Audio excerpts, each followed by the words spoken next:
programas de colaboración del Museo de América con la UNED. Hoy vamos a hablar de un congreso muy especial que se ha desarrollado en el Museo de América.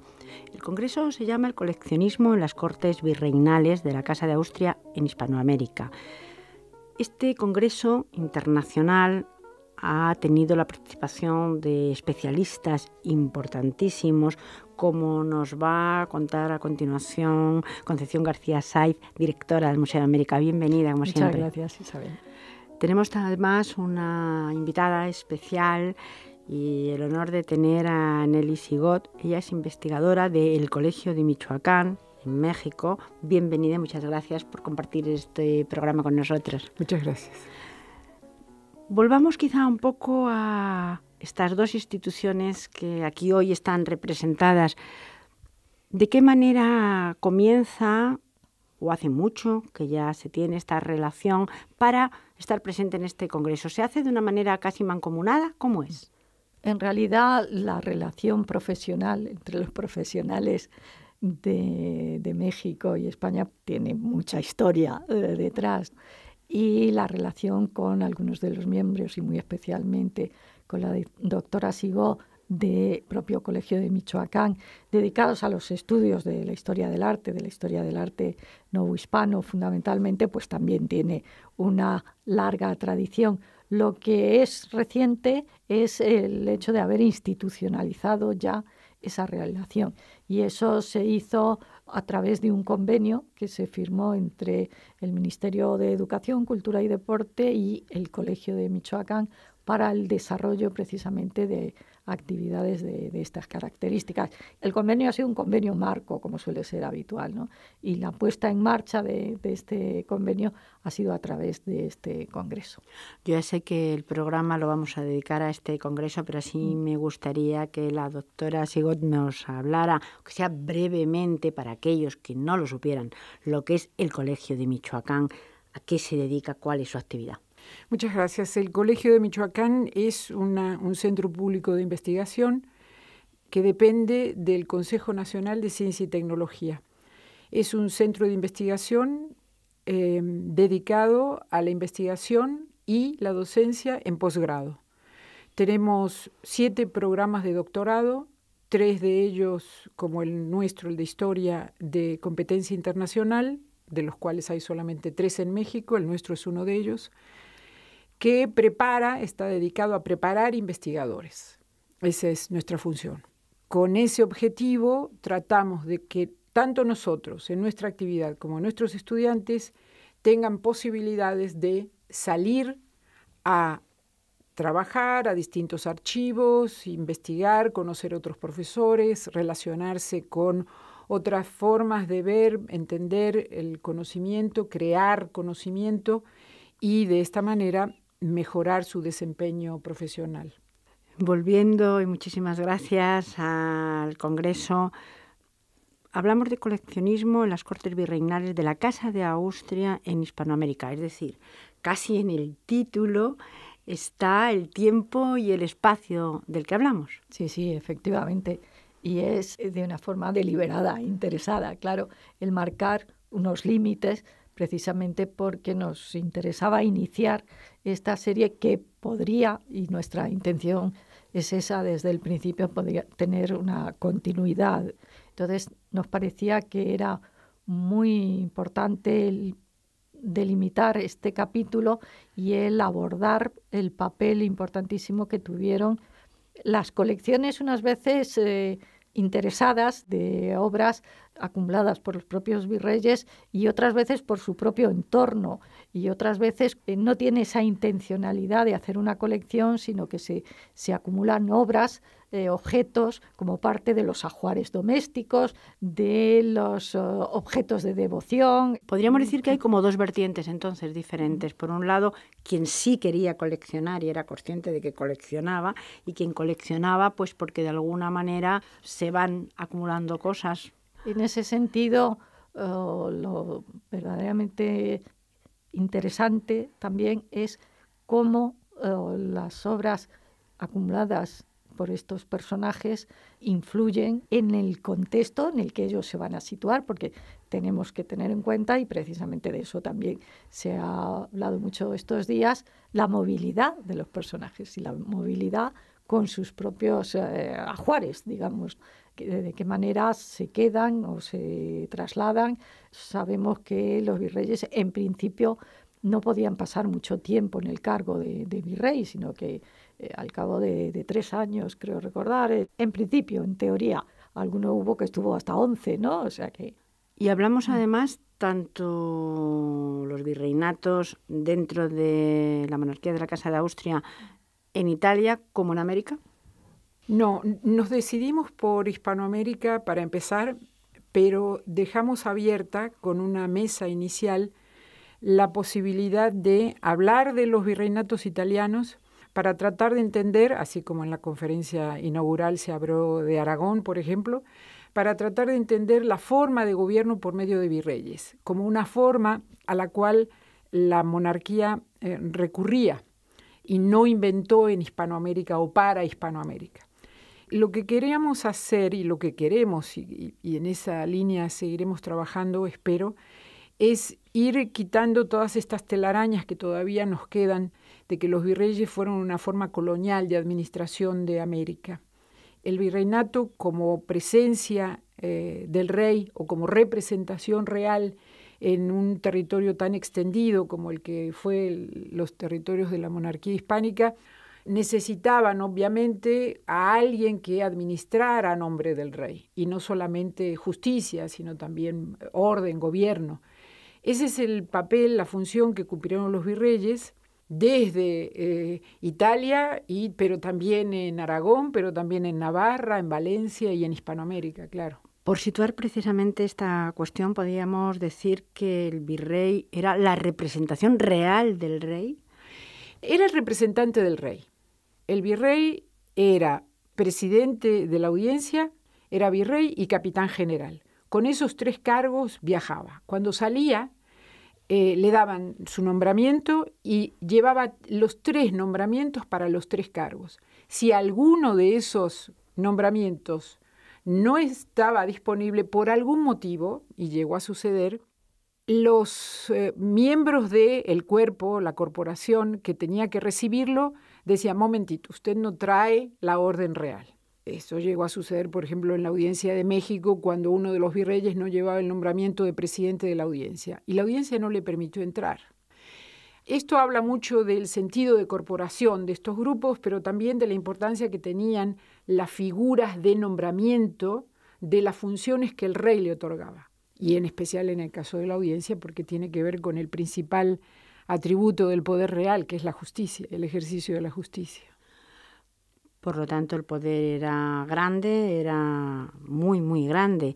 Y el poder de coleccionar, ¿de qué manera van creando los virreyes? Supongo que también habrá diferencias, como hemos hablado, entre unos y otros, sus colecciones de arte.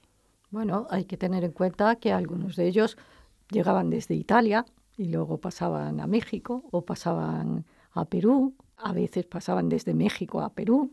Es decir, esa movilidad a la que me refería antes hace que esas colecciones, esos ajuares a los que nos estamos refiriendo, tengan esa misma movilidad y vayan dando...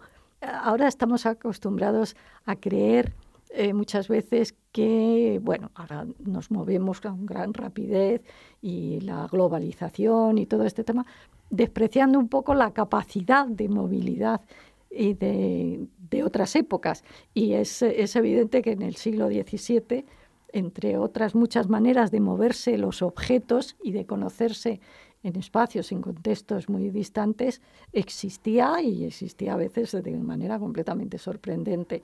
Entonces, lógicamente, tenemos ejemplos... Casi en paralelo con los virreyes estarían los propios arzobispos, ¿no? Los cargos eclesiásticos, que sucedía algo muy semejante, que también se movían por todo el amplio contexto de la monarquía hispana en esos momentos y podían llevar obras de pintores, por ejemplo, italianos, pintores españoles, a las que se incorporaban después pintores peruanos o pintores mexicanos, o objetos de mobiliario de todo tipo, ¿no? Hablando de personas y de objetos, Si tuviéramos que hablar de nombres propios, supongo que también habrá virreyes con una importancia en cuanto al tema que nos ocupa mayor que otros y con nombre propio. Bueno, a mí me gusta mucho el personaje del Marqués de Montesclaros por muchos motivos. El primero es porque fue uno de estos virreyes que después del virreinato de Nueva España pasó al de Perú y después regresó a la corte e hizo una larga carrera porque tuvo una vida muy larga, además. Es un caso fascinante porque no solamente llevó a su pintor, a Alonso Vázquez, se lo llevó con él a México, sino que después, cuando este pintor murió en México, al asumir el virreinato de Perú, convocó a otro pintor sevillano. Esto indica el tipo de personaje. Él iba pensando en una corte, ¿sí? Y por lo tanto en un pintor de corte. Pero al mismo tiempo, cuando regresó, llevó una gran cantidad de objetos con él que se pueden ver en su inventario.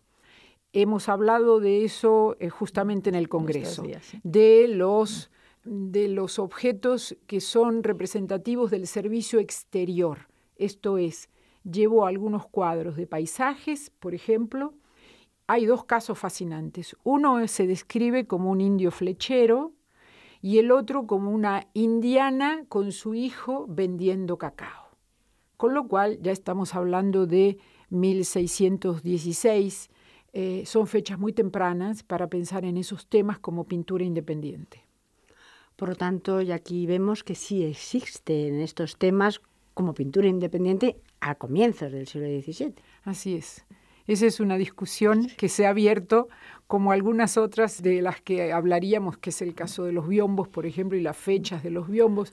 Pero apuntando esto, generalmente se dice que este tipo de temas son temas propios del siglo XVIII.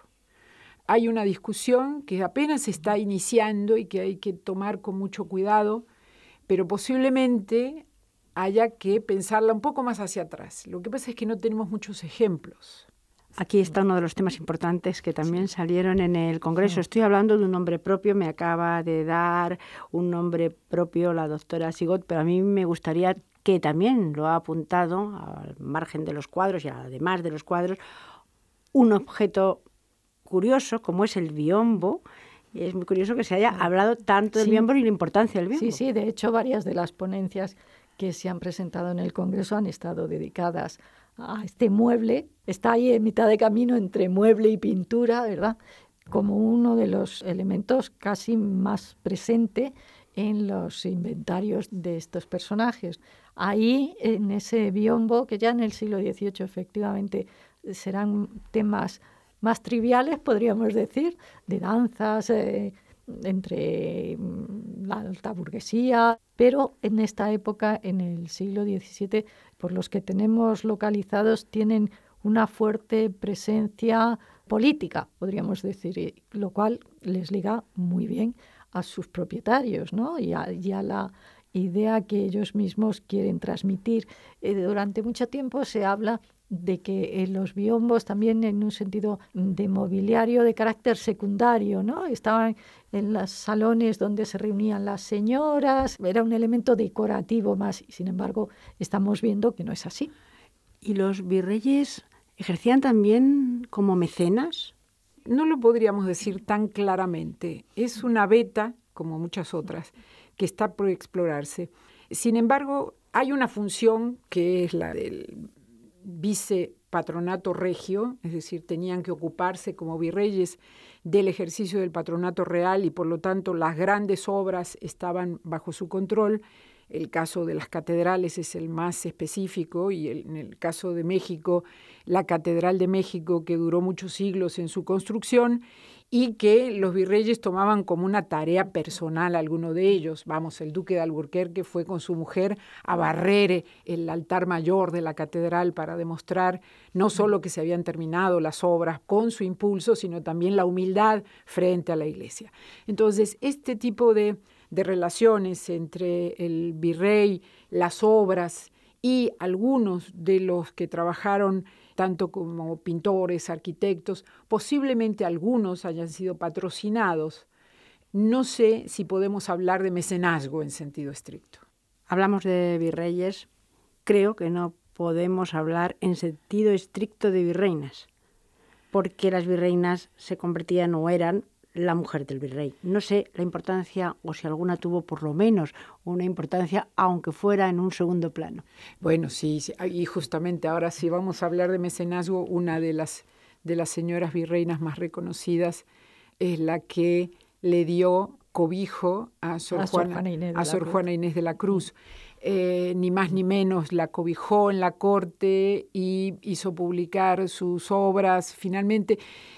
Y eso en poesía y eso en algunas cuestiones de moda, de corte, es algo que apenas se está trabajando. Hay unas tesis en marcha que están empezando a ver a las virreinas, igual que ha sucedido en España. Este es un trabajo que tiene que ver con el descubrir que el papel de las mujeres no era solamente el de estar adornando la corte, sino que en el susurro de los confesionarios, pero también a la hora de tomar el té y en la hora de la convivencia, era el momento en que se decía el nombre, se sugería un puesto, se pedía un favor, y las mujeres jugaron un papel muy fuerte en esto. Lo que sucede es que la virreina no se visibiliza como el virrey. De los virreyes tenemos series de retratos y, sin embargo, no tenemos retratos de virreinas.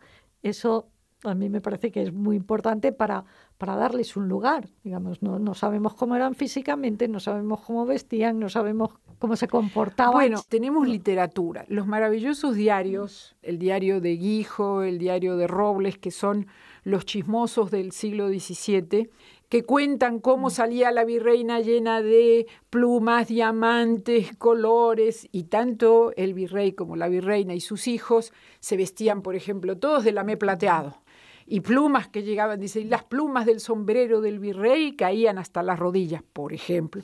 No tenemos retratos, lo que dice Concepción es absolutamente cierto, pero tenemos unas descripciones fantásticas.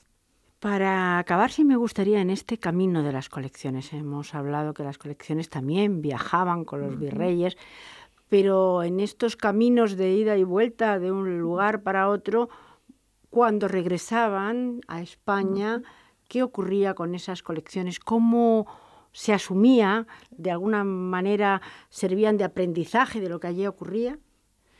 Bueno, por ejemplo, el marqués de Villena, que estuvo poco tiempo en México, fue 2 años virrey, pero regresó con su Cristo de caña y la puso en su capilla particular, por ejemplo. ¿Quién la veía? Eso es algo, claro, eso es un trabajo que hay que revisar. Colecciones domésticas, podríamos decir en ese sentido. De hecho, al Museo de América le han llegado algunas obras procedentes precisamente de estos legados, ¿no? De cómo han ido pasando a los descendientes, incluso casi han perdido la memoria de qué se trataba y, sin embargo, están perfectamente ligadas y se ha podido seguir en la mayoría de los casos la documentación hasta saber de dónde procedían, y en estos casos, ¿no?, de algunos de los virreyes. Yo querría también resaltar un poco algún otro de los temas que hemos tratado, de cómo la propia diplomacia, que también el papel de diplomáticos que desempeñaban los virreyes, también los regalos, ¿no? También hemos hablado de eso, cómo ahí también hay una movilidad, y Nelly lo sabe muy bien, de encargos de joyas que van pasando de unos a otros hasta llegar, bueno, ya le ha seguido la pista a algunas de estas obras. Unas barajas de oro. El duque de Alburquerque, siendo virrey de la Nueva España, le mandó de regalo a la reina unas barajas de oro con los dibujos de unas figuras del periodo prehispánico. Las barajas estuvieron poco tiempo en la corte, y cuando Margarita Teresa, la hija de Felipe IV, casa con su tío, el emperador Leopoldo, y se va como emperatriz en 1666, una de las cosas que lleva, entre, como dicen los documentos, el mare magnum de cosas que lleva las barajas de oro que van a dar a la corte de Leopoldo I. Como estamos viendo, un tema fascinante, porque además, aunque nos parezca que sabemos mucho de esto, de aquello, o que se sabe mucho, los grandes especialistas, hablo, como aquí tenemos los investigadores, siempre se sigue investigando siempre, se sigue aprendiendo, y lo que es un debate, como estoy aquí viendo y observando, luego se convierte en un tema a desarrollar. Eso es una maravilla. Pues muchísimas gracias a las dos. Muchísimas gracias. Nada, Isabel, como siempre.